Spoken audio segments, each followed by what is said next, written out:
Hello everyone!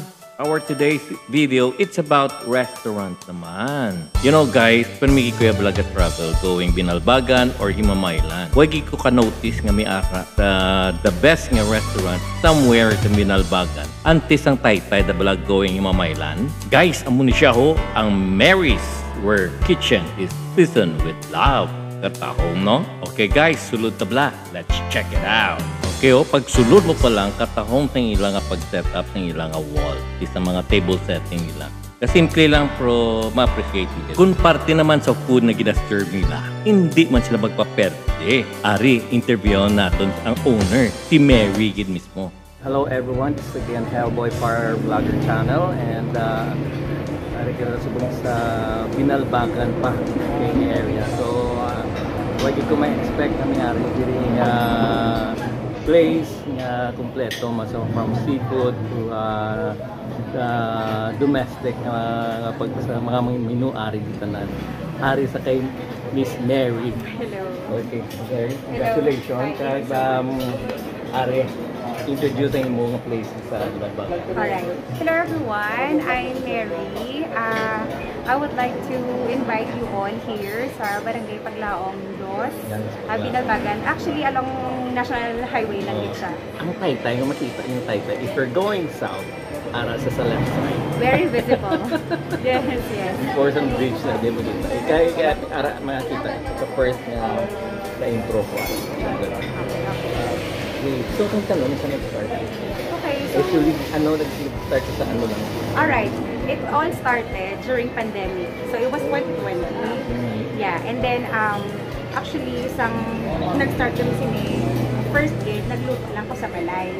Yeah, and then I let it try with a couple of my friends and sabi nila, hindi nga hindi mo pag-serve or hindi mo pag-ibigyan ko. So I was like, sige, maybe good idea na siya. Kaya during that time, may social distancing, doon ka mo na pala. So sabi ko, oo no, so why not na magluto ko. Pero i-door to door ko na siyang deliver, doon ka mo na.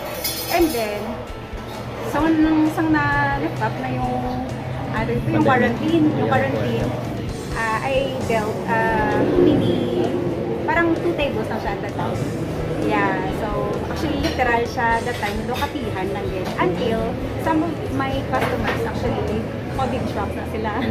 Sabi nga, ma'am, wala ka di like pansit or diko na maruga para iupod lang sa kape. So from there, I started nga, okay, nag-start ako from 5 lang gitana ka menu, mga pansit, mga panutanda and all. And then later, common lang ganyan. Oo, doon na. And then later, nag-poured in na siya katulog. Kasi sabi ko, my God, siguro hindi ko na kaya matarusin, nalutoon everyday. So, dito na siya, ang evolution sa Mary's na yun. Ano oras dito? Kasi serve na ni breakfast? Yes, we open actually at 7 o'clock in the morning and then we close kami at 8 p.m. Actually, meron kami mga fresh juices or fresh shakes like mango shake, corn shakes, buko, something like that. Again, invite our mga nag-alabay din. Yes. Drop by ka mo. Yes, to everyone. Please, makalabay ka po sa Binalbagan. Kindly drop here at Mary's. Kay Mary kami of course, ang pinaka-bestseller naman is Kansi. We're known for Kansi. And then, may mga seafoods kami dire, like butter shrimp, tempura, calamares. Then, may kami mga sinigang. Amuna. Then, may mga fresh shakes kami. So, there you have it, Miss Mary. Pumasya mo dito ka mo dine. Ito na nung gina-crave mo, buwari siguro talaga. Sa barbecue, sa chicken na nasal. Okay? Alright, so mga riders out there, mga travelers, if you're going south, going Hinubaan or Sipalay, drop by ka mo sa Mary's Best Food. Kay the best kidya ang ilaw food sa Mary's Best Food Restaurant.